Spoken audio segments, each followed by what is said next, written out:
Olá pessoal, sejam mais uma vez bem-vindos ao meu canal. Depois de algum tempo sem partilhar aqui vídeos, eu decidi que é hora de voltar e até que eu fecharei algumas lacunas, né, porque estava em aulas e agora que estou de férias é o momento certo, temos muitos vídeos aí para partilhar, não dá para ficar parado. Pronto, no vídeo de hoje eu vou partilhar com vocês o meu processo de aprendizado da língua turca. Foi um processo de altos e baixos e para gravar este vídeo eu decidi dividir este processo em 3 fases, que é o iniciante, intermédio e avançado, né, que são as fases de aprendizado de, podemos assim dizer, de qualquer língua. E o primeiro, o nível beginner, iniciante, foi digamos, o mais empolgante, foi, digamos, o melhor, e é porque é o nível em que eu senti que estava a aprender mesmo muito. Os professores desempenharam um papel muito importante nesta fase.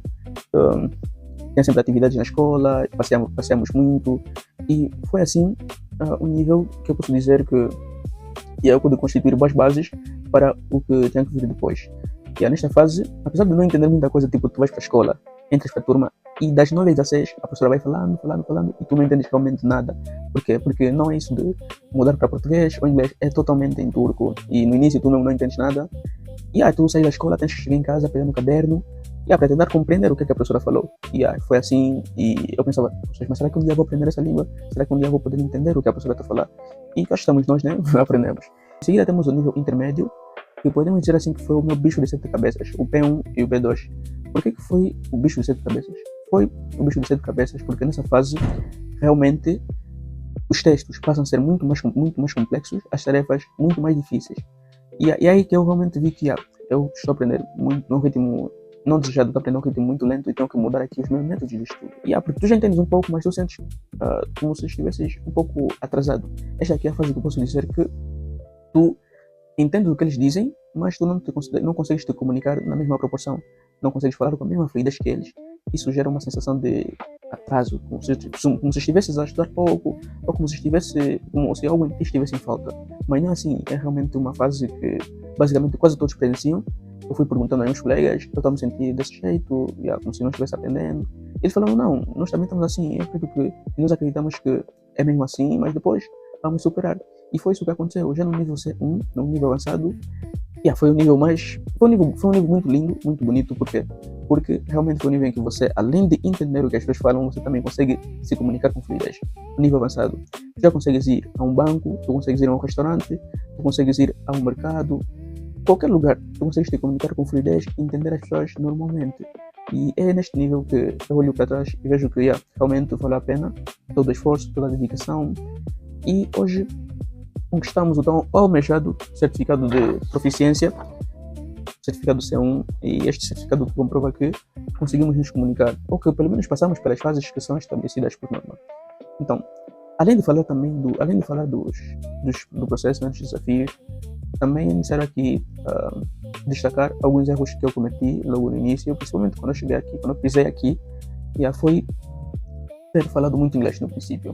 Em locais que não era para falar inglês, eu utilizava inglês.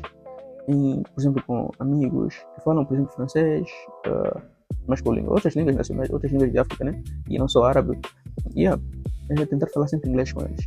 Mas aquela foi uma fase em que era realmente necessário deixar o inglês de lado e focar 100% nessa língua. Porque eu já saí da Angola falando o inglês. Se calhar não assim com tanta fluência, mas já comunicava normalmente, sem problemas. Então eu tenho que deixar esse inglês de lado e focar simplesmente no turco. Isso foi algo que eu percebi só depois. E eu acredito que se eu tivesse percebido muito mais cedo essas horas, se calhar eu teria no nível de turco que eu já dava para criar um próprio podcast em turco. Mas pronto, se calhar conversar para um outro vídeo. Então, o segundo erro foi estudar muita gramática e deixar de lado o vocabulário.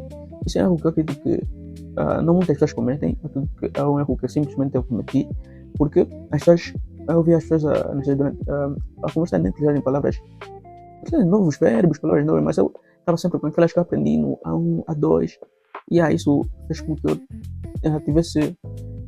eu fizesse uma análise profunda, interna, e eu cheguei à conclusão de que não, eu já entendi a gramática, tá bom, agora chegou a hora de estudar profundamente novas palavras, entender novos contextos, e foi isso que eu fiz. Depois de pegar na gramática, eu peguei em palavras. Por exemplo, eu gosto muito de finanças, ler temas relacionados à economia, finanças. Então, eu comecei a pegar nisso. Peguei em muitos termos utilizados nesse setor e, por exemplo, umas 60 palavras por dia. e eu escrevia sempre no papel. Essas 60 palavras, pegava cada palavra, tentava aplicar em uma frase ou duas. E isso fez com que essas palavras fixassem, né, no meu vocabulário. E hoje eu consigo me comunicar com fluidez. Então, vocabulário é importante, sim. Gramática também é importante. Então, não estudar simplesmente gramática, mas tentar aprender o máximo possível de palavras, porque são, de fato, palavras que vão te tornar fluente numa língua. Sem palavras, pode até dominar a gramática, mas sem palavras, esquece. Mas pelo mesmo nada. E o terceiro erro foi não ter socializado o suficiente. No início, sim, isso foi algo que também eu aprendi depois, não ter socializado o suficiente. Por quê? Porque aqui o horário é mesmo muito agressivo, tu sais de casa às 9, voltas às 16 e voltas muito cansado. Então, é para muitos difícil, depois da escola, ir para outro lugar, para conversar com os amigos, e é porque também as experiências a fazer em casa, então lá, casa, escola, e basicamente não arranjava tempo para fazer outras coisas, ou seja, para socializar. E socializar é muito bom porque quando tu socializas, tu praticas, e à medida que tu praticas, tu também vais aprendendo mais, aprendendo novas palavras e aprender essas palavras em contexto, o que é muito importante e que é fundamental para a aprendizado de qualquer língua. Pronto, já falei aqui do meu processo de aprendizado da língua, falei também dos erros cometidos e agora chegou a hora de dar algumas dicas para aqueles que pretendem aprender uma nova língua. Então, basicamente, terá que ser um pouco repetitivo, porque dos erros que eu cometi é onde eu pude tirar as dicas que eu poderia passar para vocês. A primeira dica é conciliar o aprendizado de gramática com o aprendizado de palavras novas. Estás a aprender gramática, tudo bem, é muito importante para qualquer língua, mas também estás a aprender palavras novas, porque são as palavras novas que vão permitir com que tu te comuniques com fluidez, com que tu te expresses. A segunda dica é ler, ouvir e escrever bastante. Todos os dias, se for possível, quando você acorda ou quando você vai dormir. Depois de você acordar e antes de dormir, pelo menos uma página, escrever qualquer coisa como é que foi o teu dia, é muito importante escrever, muito importante mesmo. E a terceira dica é basicamente procurar praticar todos os dias, quer socializar. Sai um pouco do dormitório, sai um pouco de casa e vai procurar seus amigos, conversa. Por exemplo, quando estava no Zoom, eu ia sempre para o clube de conversação de inglês, o meeting de inglês. Isso ainda lembro que foi no bairro Cató, na igreja católica, ia sempre lá, das 18 às 20, tinha esse programa, e eu aí pude aprender muito, pude melhorar muito o meu vocabulário e, consequentemente, aí também aumentar o meu nível de inglês. Então, pessoal, pratiquem bastante, construam vocabulário com o aprendizado de gramática e não se esqueçam de escrever muito, ler e ouvir, porque são, de fato, essas práticas que vão te tornar um bom falante de qualquer língua. Chegamos mais uma vez ao fim do vídeo. Muito obrigado por ter assistido até agora. Se for possível, deixa aí o teu like. Deixa também um comentário sugerindo os futuros vídeos, né, que você gostaria que fossem transmitidos aqui nesse canal. Tamo juntos.